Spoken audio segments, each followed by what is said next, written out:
All right, take some deep breaths into your belly. All right, shake it out just a little bit. So feel your A-frame. So the reason why we do this like gentle shaking, so you can shake yourself onto your shake yourself onto your A-frame.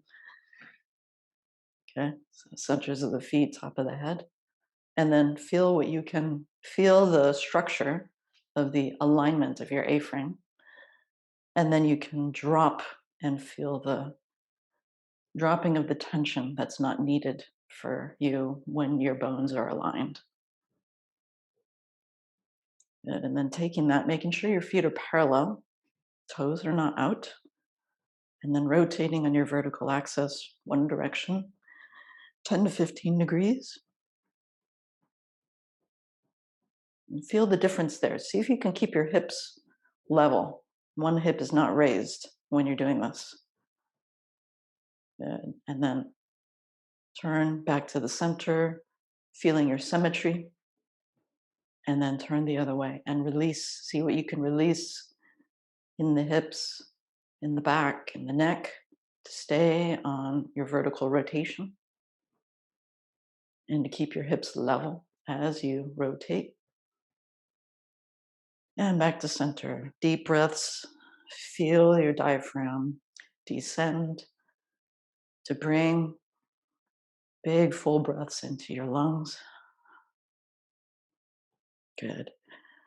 And slow it down. And then big circle. Big belly breathing without arching the back. So breathe into the belly, but don't arch the back.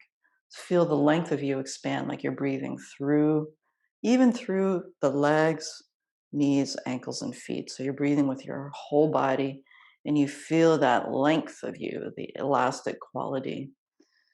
Feel the back of your abdomen get supple and long. So you're not just pulling into your abdomen, but you're also stretching, feeling the whole frontal plane of you stretch above your head and below your feet.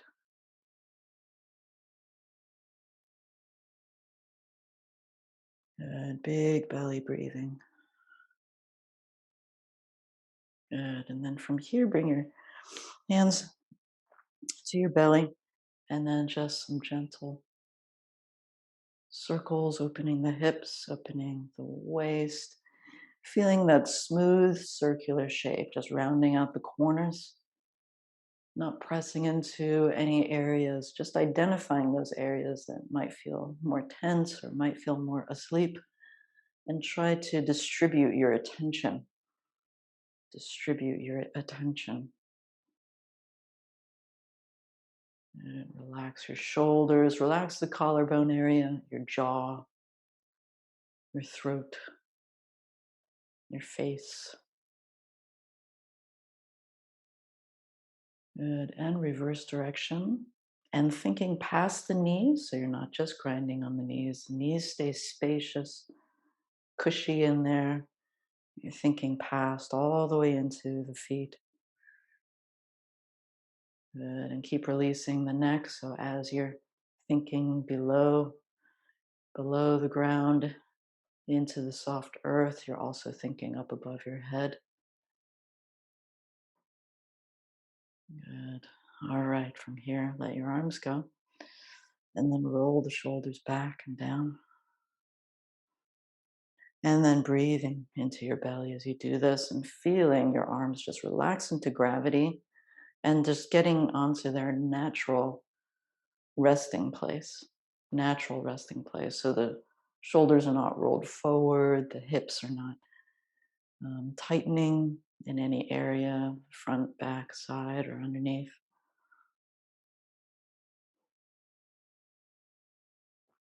Good. And then big circles, so all the way up again. And now feeling if there's any difference in the abdominal sensation. If you're feeling a bit longer through the core, past the hip line, past the knees, and into the ground. Good. And let's go the other way. Turn the palms up, shoulder line, bend the knees a little bit, Then raise a little bit as you get above the shoulder line. So you feel that thoroughfare from the ground up. So you're not just moving your arms from the waist up or from the shoulder out.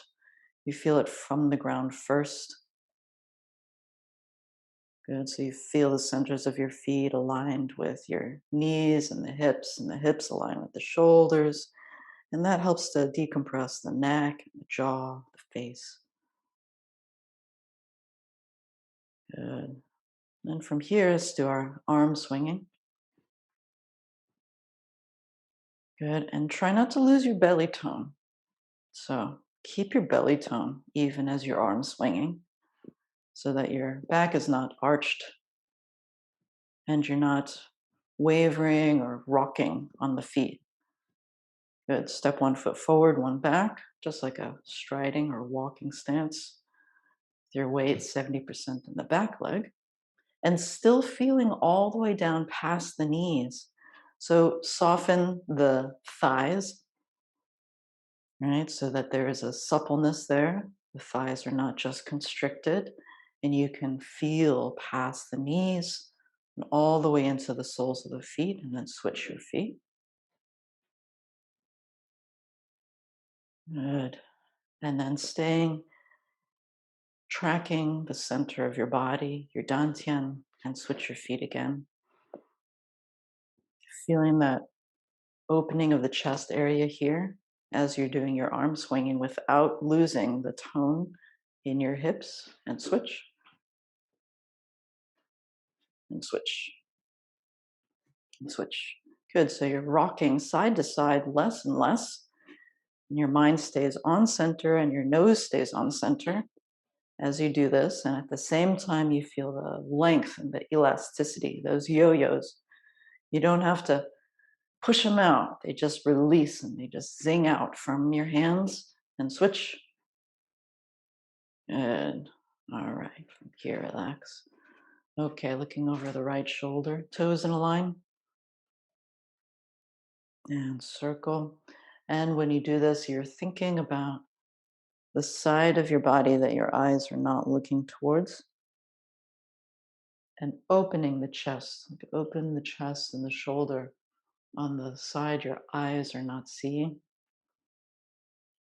Open it up over here like a fan or a gear going out. And then release your hip as well. Good. Breathing into your belly. Open the collarbone area. Release it. Your psoas, your hip. And then feel that progression going down your leg so that your sensation increases down the leg. Your awareness and sensation increase.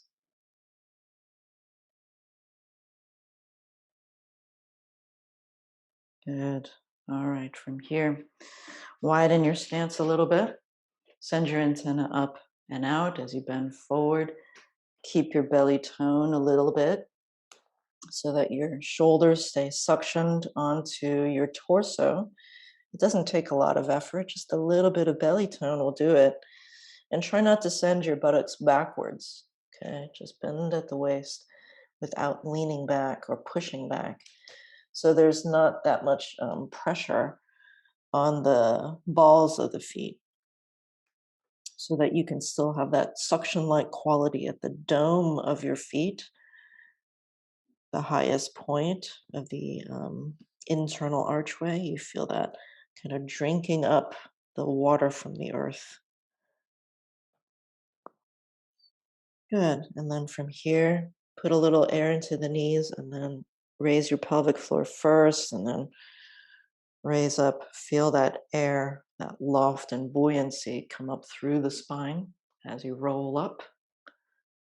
And then when your antenna goes vertical, keep your mind in the center as you draw your toes and your heels in, alternating. Good. Same time alternating. Good. And always coming into the center like an accordion. Okay? Like folding up like an accordion. Okay, good. Shake it out. Okay. All right. Let's do some heel lifts.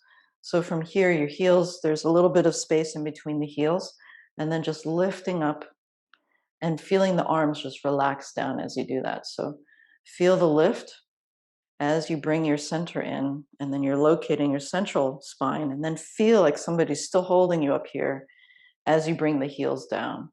So just a few here. And you're soft landing on your heels because your attention is on the centers of the feet. Okay, so the heels, they always feel pretty light because your attention is on the center. Good. And then bring your arms into it. So drop your elbow down, drop your elbow and open your chest, right? Like those gears. Open it up, drop your shoulders, drop your elbows, and then raise your heels. Okay, so it's the opening and dropping of the shoulders. You're not lifting the shoulders in order to raise off the heels. There's no need, no need. Good. So slow up and down if you can. And it doesn't matter how high you go. Really, it doesn't matter. It's the quality here. So, like we were talking about the pelvic floor, your pelvic floor is being activated here, but you're using your entire body, right? So, you're not just constricting your perineum or the anal area. You're using your whole floor, your whole pelvic floor to give yourself a little bit of a loft here, right? And you're gently toning your pelvic floor as you do this. Good. On the up, just pause for a second and then let the arms come down.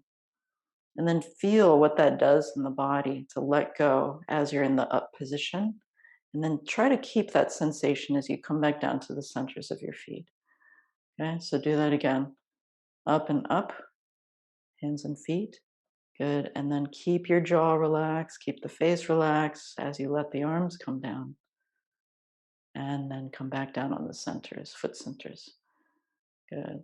And again, doesn't matter how high you go, it's the quality. It's the quality of that suction like loft, the buoyancy that you're creating in your own body. Good. So hands and feet together, pause at the top as you slowly let your arms come down and feel the length of you and your core being activated in a certain way. Good. And now let's do opposites. So arms up first, and then arms and feet do the opposite. So arms down, feet up. Good. Arms up, heels down. Good. So this is like that feeling like you're taking off like a rocket. And then feel it really, really long, right? Really long in your body, like really way above your head, really below your feet, like a human cannonball shooting off into space, right? Like you have that momentum underneath you. Okay. And it doesn't take a lot for you to take off. Good. All right. Good. So using this subtle belly toning as we're using our integrating through our whole body, as we go into a bow stance. So bow stance, you've got hips distance between your heels. The back toe is open, about 30 degrees. Right? It just looks like this. And as you do this, just good and feel that belly tone that you were just creating, and then let the arms go. Okay, so don't really try not to arch the back forward and back as you do this. Not even a little bit, not even a little bit. So just keep this kind of like steady hug through your belly, right? And then feel that disperse into your legs. Feel it disperse into your legs so that your quads feel like they are sponges absorbing water, right? There's room for absorption. There's room for absorption. So you're not so stiff up here that you can't absorb anything into your quads. And then feel the roots in both of your legs. Like your legs are very, very awake and active. Good. And as you're doing this, so your weight's in the front, about 80% in the front, right? And then from here, just bring your other foot up so that you're in an empty stance. Then put your foot down, just right under your hip bone. Keep your arms swinging just like you were doing before, right? So if this is keeping your belly tone, then shift your weight to the other side and send your other foot back.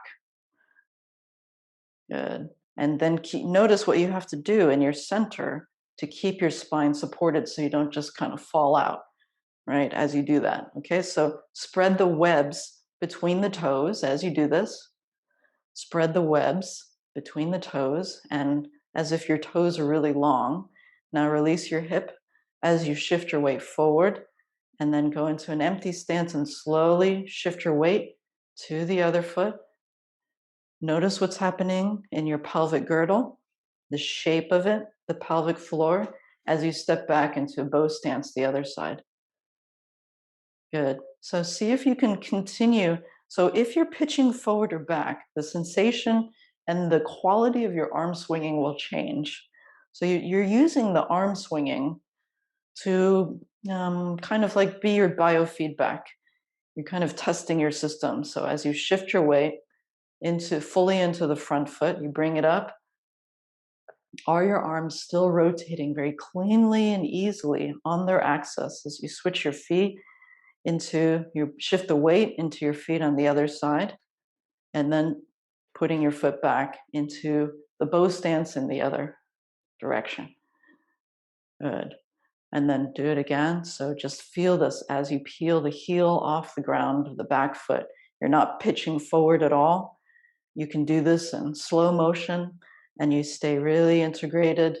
You're fully in your body the entire time. There's no blanks. Okay, and if there are blanks or pauses, you can just take it a little bit slower to fill it in with your awareness. Okay, just try this, right? And even here, like when you're in empty stance and just pedaling your feet in the front position, see what is happening in your shoulders and if there's a blank there, right? Or if there's a stuck area or a pause in your momentum. Good. Then here, we're just going to switch our feet. So we're used to switching our feet with arm swinging with our weight in the back. Now we're going to do it with weight in the front and see how that's changed. So switch your feet and see how that is different. Good. Switch your feet. Okay, so your weight stays in the front the whole time. Right? And weight stays in the front the whole time. Don't hurry your mind. Okay? Don't hurry your mind. Give your mind a lot of time as you do this. Right? And see how you can put your mind in your belly so that your attention is threaded through your motion at every moment. Okay? So you're working on your bow stance. So we're knowing our bow stance and keeping our pelvic floor and our dynamic dantian intact as we're moving.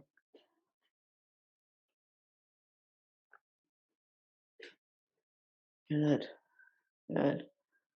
All right. So bow stance, let's relax a bit. Bow stance is one of those um, standard sort of like basic stances that we should all know about. All your Tai Chi forms will take you through bow stance. So as we are testing our core tone with our different stances, we want to be able to maintain the shoulder girdle's freedom of movement. Okay, so we're going to use bow stance. I'm just going to do side views so it's easier for you to see what's happening here. So we were just doing this arm swinging here, right? So if you take your arm swing and so this is the open side, right? So it's opposite front leg. I'm activating my opposite hand. And so my front leg that's out, I'm going to put that hand on my belly. Okay. So with bow stance, I'm going to be facing the front with my torso. I'm going to be like this. Okay. And so instead of generating this movement from here, I'm going to be like a clockwork. I'm going to set this pendulum in motion just by dropping into gravity. But as I drop into gravity, I don't shake, right? Don't shake the grandfather clock, right? Just don't be in earthquake zone. Just stay there, steady on the ground, and then set the pendulum in motion. Okay, good. Set the pendulum in motion. And then notice what's happening in your hips. So release the front of your back hip and get into the center of it so you feel the root in your back leg. Okay, so spread and diffuse your attention. So your pendulum is in motion. Once it's in motion, you don't have to put a ton of thought into it anymore. Instead, bring your thinking into the center. Good. Try the other side. So here, hand on the belly, right? And then just put your pendulum in motion here without shaking the grandfather clock, right? The grandmother's clock. How come granddad got all the credit for the clock? I don't know. So here we have this. You feel the pendulum moving, and it doesn't take a lot of energy. The energy that it takes is your attention maintaining your center, not shaking the structure of the clock. Good. Now from here on this side, feel like you still have your centers of your feet, and you're going to start to open your torso this way. You're going to start to open your torso and feeling this almost like spreading of the hip. The hips are both spreading in this way. In other words, you're not just pushing towards the front. You feel the root go down in both legs, and you're still engaged through your core as you're opening your torso. And you're just maybe going to 90 degrees. Okay. So you want to feel you're integrated through your core and you're not blocking your movement in your hips. You can feel all the way down into your feet. So spread your toes, feel the webs as you're doing this. Good. And then take it all the way through the full range of motion if you can. But if you can't, you can just bend at the elbow and then at your comfort level and then drop through gravity. Okay. Feel the length as you're going. So as you feel that pendulum movement without moving the structure of the clock, and then be like the clock face on the axis. So you, right, the hands of the clock have an axis. Don't push the axis around.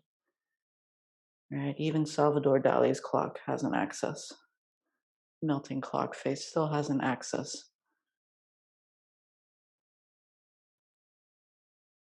Good, and feel what happens in your belly. Good, now switch direction. And feel this like really, really long, like growing like a vine, but still having a center axis and still having a central movement from your belly. Okay, so you're not pushing or pulling. Feel like you're a vine growing from the center out.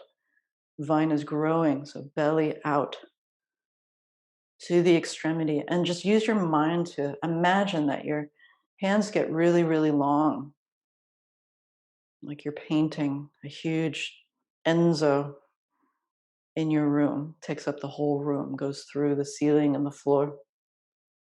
Good. Let's try the other side. So switch directions. So feel this pendulum first. It could feel really different on a side, right? We're very one side might feel more asleep, one side might feel more dominant, wanting to push somewhere. So it's important to get in this feeling of this pendulum movement without breaking the structure of the clock itself, right? And then feel this biofeedback of your backhand so that you can begin to become more and more aware of your core, and then use that momentum and then grow your roots down as you feel your arm movement going around. And then feel like your intercostal space is open like a fan here in your ribs. Open like fan in your ribs.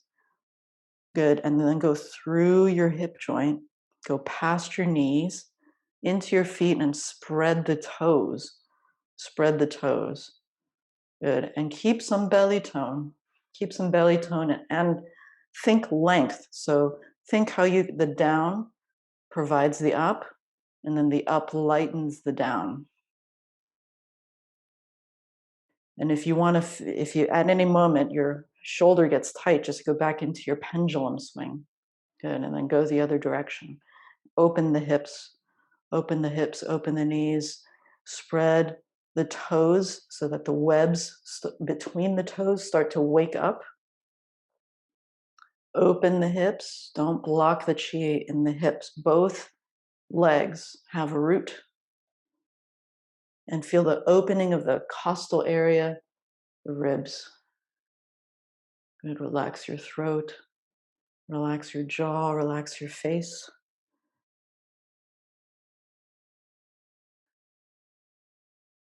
Good. And then just for kicks, take it at the highest position and then just drop it into gravity. Okay. And then get it up there again. And see if you drop it in the gravity without shaking the tree. Okay. Don't shake the tree. Just let it drop into gravity and stay on center. Okay. So go into the highest position and stay in your core and see if you can just stay on your structure like you're not rocking back and forth. Okay. Try the other side. Good. Feel the pendulum, feel the momentum that you can gain, and then take it to the highest position and then just drop it. Drop it without shaking. And you can go in both directions. You can get to the top in either direction. Try it out both ways and see if you can tame your hips so that you're not pulling it back and forth to get to the high position, but you stay in your center where your palm is.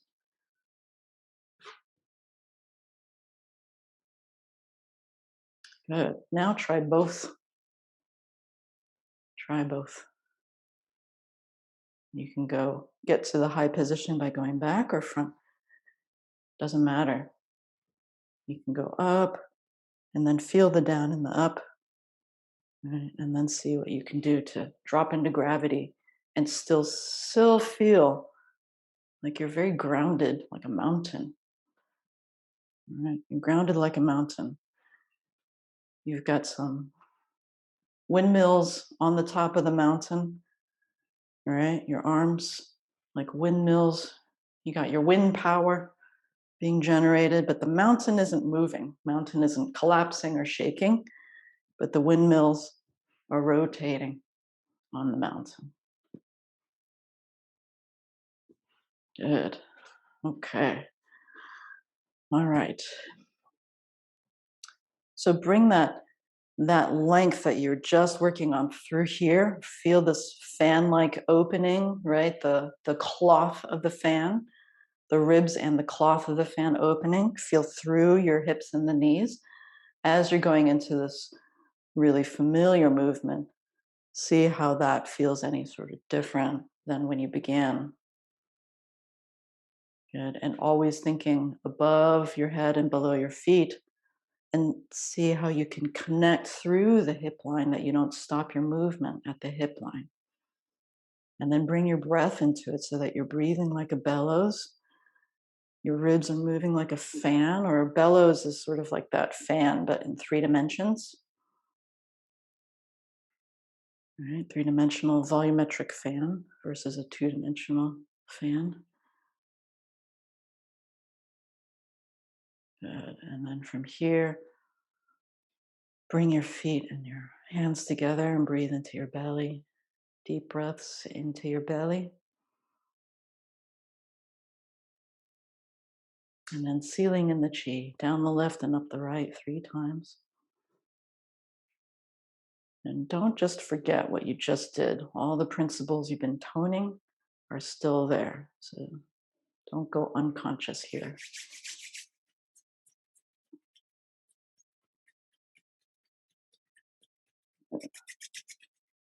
And washing the face and the sensory organs with the chi.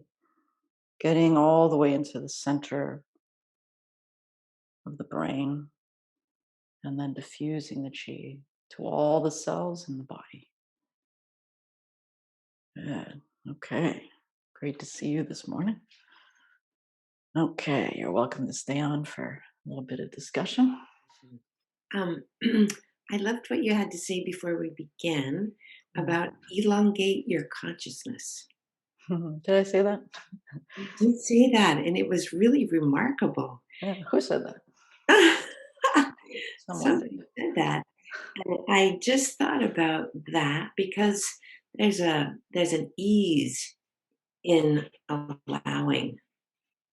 And I just wondered if you could talk a little bit about that as far as in practice about the connection, or yeah, the ease between the consciousness and and the the finding the perfect movement, because you were talking about elongating your consciousness as far as like letting it happen when your perineum, that area, when you were coming up, and you said it doesn't happen all at once. Mhm, So you can mhm. elongate your consciousness.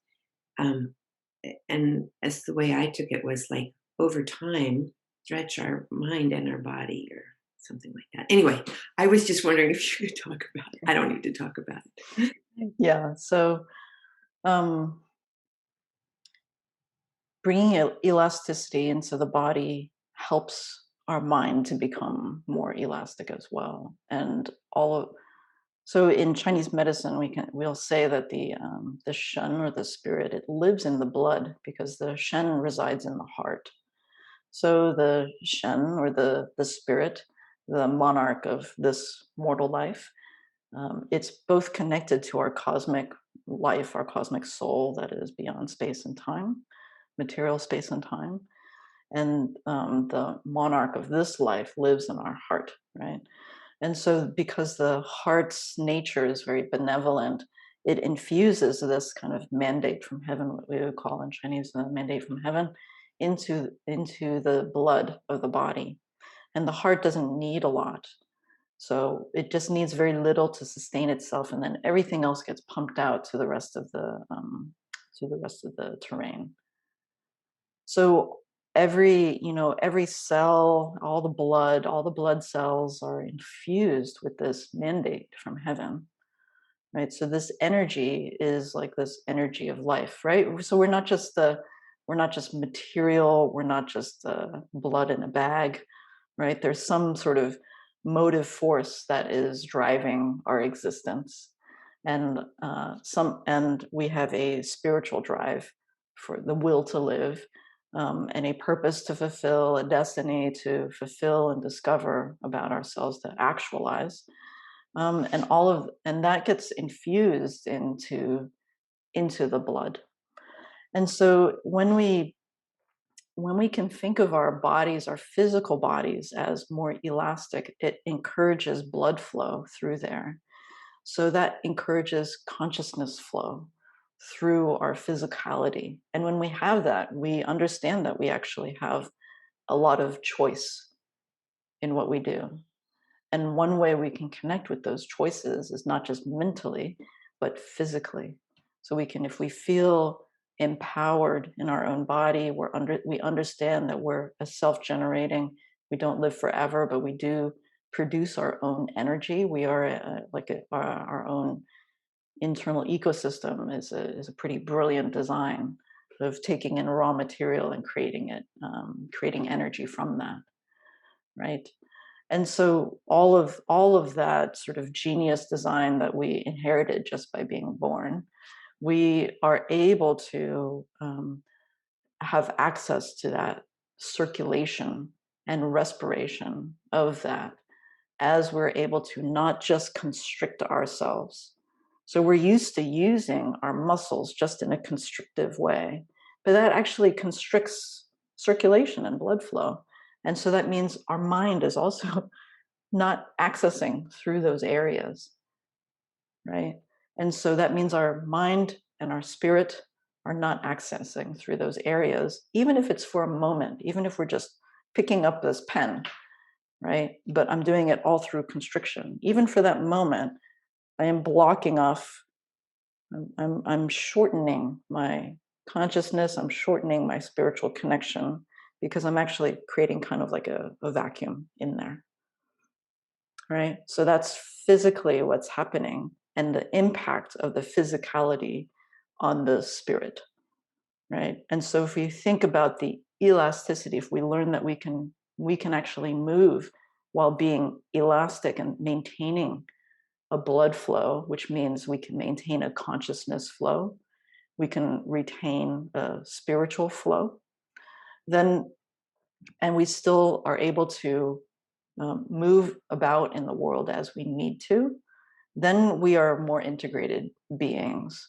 And so the elasticity of our physicality, it impacts the elasticity of our mind consciousness, it the elasticity of our emotional state.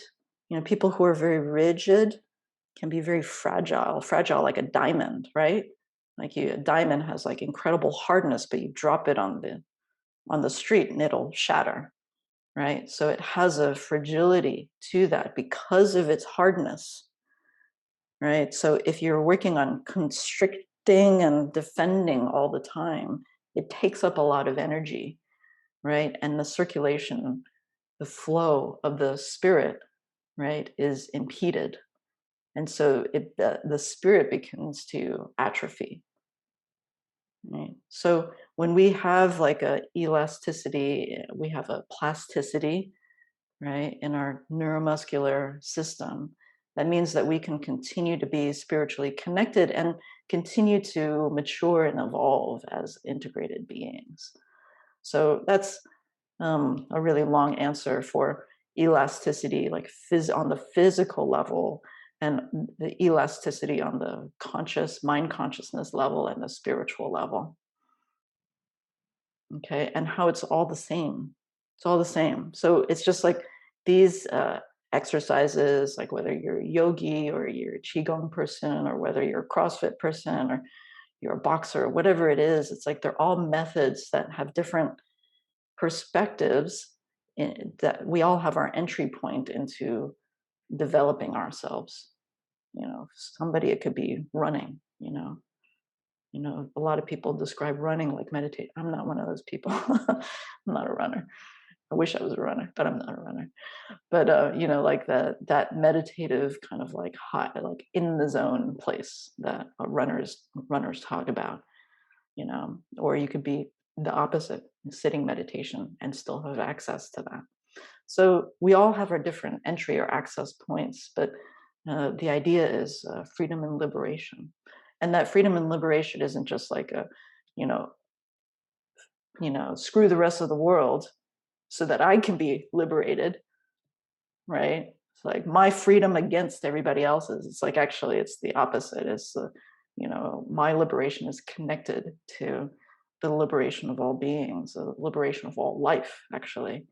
And when I can get into the flow of understanding that I'm made up of the same stuff, right? I'm made up of the same elements, I'm made up of the same stardust, that all then like the ego doesn't have a place to land. It exists, but it doesn't have the same command, right? Because the perspective of the ego is very narrow, but so you don't have to dissolve the ego completely, right? But it's just like if it doesn't if it doesn't have a place to land, it doesn't rule the roost, right? And so we don't have to stay in that small-minded me over others kind of place.